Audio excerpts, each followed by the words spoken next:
Hey guys, and welcome back to this review. Let's get right into this episode.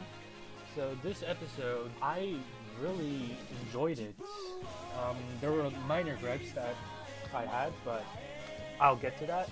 So first we see like Soulburner is trapped in this weird spear thing, and Kusanagi is regretting that he couldn't see this as a trap first. And Playmaker is actually worried, so that's a nice development change, because he's actually worried for his comrades, I would say, since Soulburner did help Playmaker a lot, and now they're working on a team. So we see Blood Shepherd looking through Soulburner's memories and his past, which is really weird tech, how he can look through people's past using this data. So we go back to Takeru, or Soulburner's past, which I really like. We saw more of Kiku and stuff like that. And we see Soulburner ditching school, being a delinquent, and just not really caring anything. He himself says he doesn't care, but it seems that he lives with his grandparents, and his grandpa brought him to the school, but he's making everyone worry. But at the same time, I can't really blame him since he was a lost incident kid. And then we see a abrupt flashback, a PTSD flashback, where it looks like despair of the dark is traumatizing him from the past, and he remembers a glimpse of it. And I can really relate to it because I have a lot of past that I want to forget, but it sometimes just reoccurs to me just out of nowhere. So we could see that Soulburner still has that, which is nice. Then we see a bunch of, bullies, like just generic bullies, just bullying a kid from school, and Soulburner scares them away. That face is pretty cool, I'm not gonna lie. I just don't, I feel like Vrains, at this point, I don't enjoy the animation or some of the designs of the characters. I really feel like the animation has gone to like a downhill, which I do understand, but I feel like it's such a downgrade from Arc 5. And I guess it's the budget issue, which I can understand, but I honestly feel like the characters look just really more cartoonish and just not more anime-ish. It just feels a bit just cartoonish and just silly when you're trying to take them a bit seriously. Anyway, we see Ignis Flame like reaching out to Soulburner, but Soulburner hears voices but doesn't know what that is, so I guess it could show that he has that link sense that Playmaker and Ignis talked about a few episodes back, about how they can sense anything from like digital from the link rings, which are connected to them, I guess, in some sort of way. So for this episode, I really wanted to see a episode where they actually fight, Takeru against the bullies, but I guess this was fine, him sparring with his grandfather, and I'm pretty sure that judo, but of course his grandfather reps him. Cool. It's a good episode for Soulburner as a character, and we've been getting a lot of good episodes of Soulburner, so I was really excited for this one. And honestly, I feel like his hair down is probably like his best design. I really never liked Soulburner's design where his hair is up in his IRL design or laid back and gelled. But at least, I don't know. I just like the hairstyle back where it's all wet. And it shows that Takeru, or Soulburner, just doesn't want to fight. He's somewhat a pacifist. I guess his memory of trauma makes him unable to fight. And it's also really nice to see his parents actually shown that they actually really died, and also that callback to that one flashback about your mom and your dad search for you endlessly every day, but they got into an accident, which is really sad. Like he lost his past, his innocence, but he also lost his parents, which is really hard for a kid at his age. And there's no wonder why time stopped for him and how he's mentally damaged inside. And his grandfather, he kind of seems really strict about how one must overcome the past. It's true, but I feel like that he can't. It's like he has no one to and no way to like overcome his past. But I guess it's some sort of fate or anime writing, of course, but we see that he's a duelist. We know Soulburner, so you'll obviously see what Soulburner has become. And it shows that he sees his bullies, and this one green-haired kid that reminds me of Insector Haga or Weevil. That guy is saying he's against violence. I guess he reminds me of Haga because he kind of acts like him and he has glasses, but design is a bit mediocre. And he has his older brother that he can depend on apparently. It just really, and it just seems so fake. It's just generic. There was nothing really connection about it. I know, and I really kind of wanted him to see that the bullies make him fight, and he kind of fought back or defended himself, and not a duel, to be honest. I feel like we got a lot of duels, and I really wanted IRL episodes, and not everything has to be in a duel, and this episode can just be a plot episode like Vrains always did. And we see Soulburner read news about Playmaker, Go, and Blue Angel, and he has no experience with technology or anything, so he almost lacks an education, and at this point, or actually, he does have an education, but it's just that he's gotten so lazy and just half-hearted that he doesn't do anything about it. And we can already see that in his new reform self, he is very well educated, excited, and burning.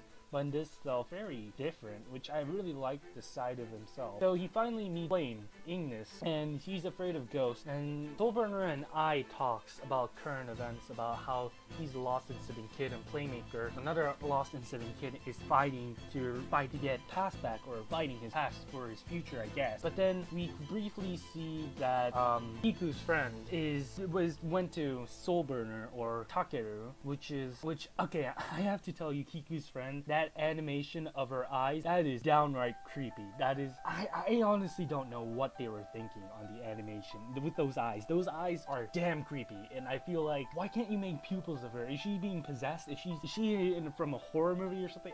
I honestly don't know. But the bullies don't really do anything to Kiku, to be honest. They just took her phone away, so I feel like that was kind of lame. I mean, I thought they would just push around or something like that, but I guess they're more honorable, and I guess it can't be that dark. I'm not really sure. But anyway, this green-haired, like, Haga reject wants to duel Soulburner, and apparently brags about himself how he's like a #1 duelist, or made it to the nationals. So he's basically Insector Haga, the second coming of it, which is much worse than him. And so we see them duel, and Flame encouraging Tucker to fight. And it's really weird that it's not I that encourages Playmaker. It's not Playmaker who found I. It's Flame who found Soulburner and changed him and kind of made him the way he is right now. So he saves Kiku, and Kiku goes home, and then he decides to handle them. And we also see what the duel disc does, and the cards go inside, and a virtual card is instead made. Okay, this I think is the biggest plot hole of this whole episode. Like I said, I love this episode, but this episode had problems, and the problem is that they can duel IRL. They don't have to log into Link Ring. They have holograms outside, and I feel like, why is there a need for virtual reality when you have IRL duels? No, how can they duel IRL and we see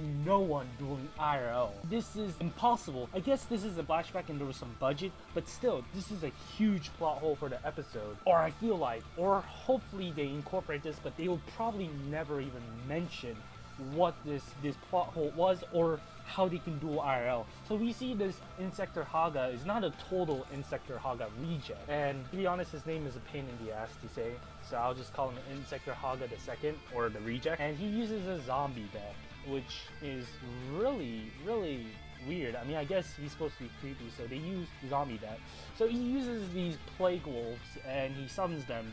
They're destroyed at the end of the battle phase, but he uses a quick play magic to revive them. So in this deck, in TCG of course, it's pretty mediocre. It's downright really not that great to use in the meta right now. But what I liked about this episode is Takeru used fire monsters, but it wasn't just any fire monster. It was actually Phoenix Gearfried, which was released in the 2009 or 10 era where 5Ds aired, and it was a structure deck. So I was really glad to see Phoenix Gearfried made it to the anime, and Valkyrian Knight. So the whole part of this episode was that we see Soulburner know how to duel, and he's not a newbie. He's been forced to duel as a test subject.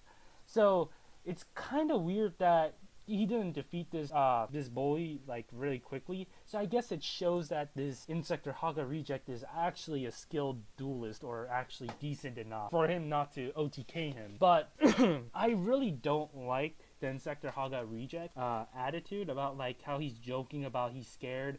It's literally a throwback to Insector Haga. I keep saying this. He's literally Insector Haga, the reject, but with no I guess it's supposed to show no substance. It's just a bully that we'll probably forget like in few episodes. But I feel like that there could have been a bit more delved into Soulburner's past, like how Kiku cares for him, or how he can't miss school. Or it's something like, I liked it, but it's just that I wanted more. It just not duels. Like, we can take a break of the duel. If you're building character, there is a way where duel can build character, but this duel does not really build anything for Soulburner. I guess it's the first time where Flame and Soulburner talk and fight together hand to hand. But I feel like this whole episode duel was not really necessary. And I guess Yu-Gi-Oh needs to have a duel, but they're not really releasing new cards. It's just a setback throwback, nostalgia throwback. So I feel like it was okay. It's just that the duel, I feel like, was not necessary.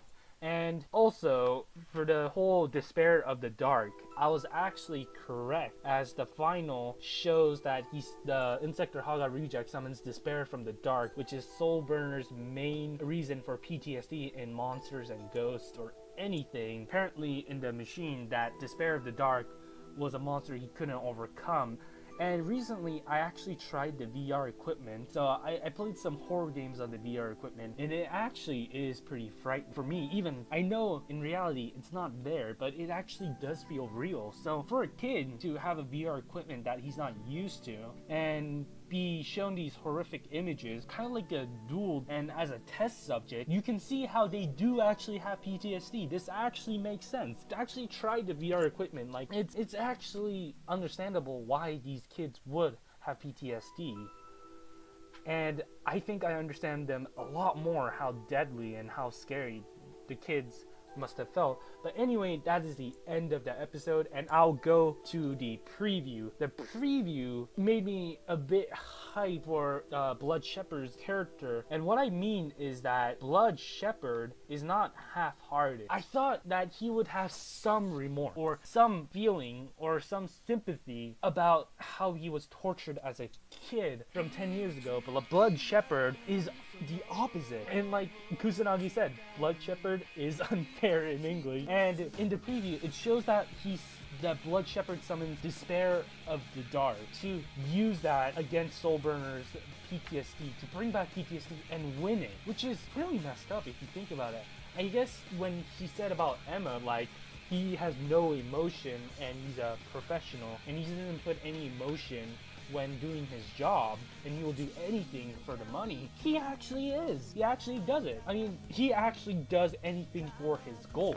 And he's not half-hearted. I believe I really underestimated Blood Shepherd on what he does and how he acts and his personality. I feel like he has some remorse, but no, when he does his job, he actually puts on a mask, or I guess that's his true self now, but he actually does nothing half-heartedly, and people do say what he is. He is legit one of the people that are not half-hearted and say what he is. I feel like Blood Shepherd is a great character, and this is actually a good episode for Soulburner to win. I mean, to Soulburner to lose, excuse me. But if we saw Soulburner being afraid from Despair from the Dark, but this whole past and backstory of Soulburner was defeating his own past and moving to his future, and defeating Despair of the Dark was a symbol of that.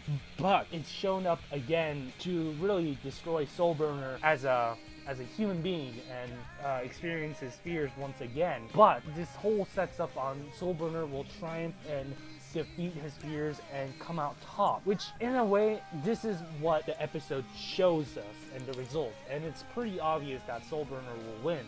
But if there's actually some glimmer hope where Blood Shepherd can actually win, there needs to be a way where Blood Shepherd can win. I mean, Vrains has been really predictable. It's not really a surprise, but with the Bowman duel and with almost every duel that the Lost Incident kids never lose. And I kind of wish them to lose, or some sort of plot development. At this point, the whole plot will be really generic. I have to say it, generic, and really easy to watch what happens unfold just watching the preview and the episode day by. I feel like I'm a hardcore Yu-Gi-Oh fan. I'll still watch Yu-Gi-Oh no matter what, even though it's a bit predictable and stuff like that. But I feel like if you want other fans, if you want some people to get in, there needs to be some twists and turns, and I feel like Vrains didn't have that. Yes, the Soul Burner backstory was a good step on doing it, but I feel like this whole duel thing was not necessary. I feel like Vrains itself, the budget problems, the animation, and some of the story writing itself is lacking in 3 departments, and I feel like it shows, the whole flaw shows. I don't want to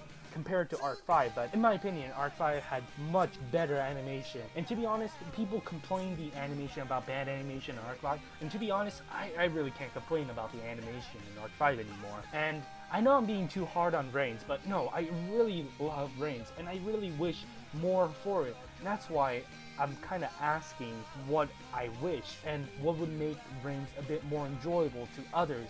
I know I'm just a huge nostalgic fan that just been a fan for Yu-Gi-Oh over 10 years. But who am I to judge or write a show? I'm not an author or anything. But as a fan, I feel like it would be really nice for them to twist up the show. Anyway, I ranted long enough, and I'll see you guys in the next episode, and I'm really hyped for the next episode. Hopefully we can see that Soul Burner lose, but if he doesn't lose, I wouldn't be surprised. But anyways, peace out.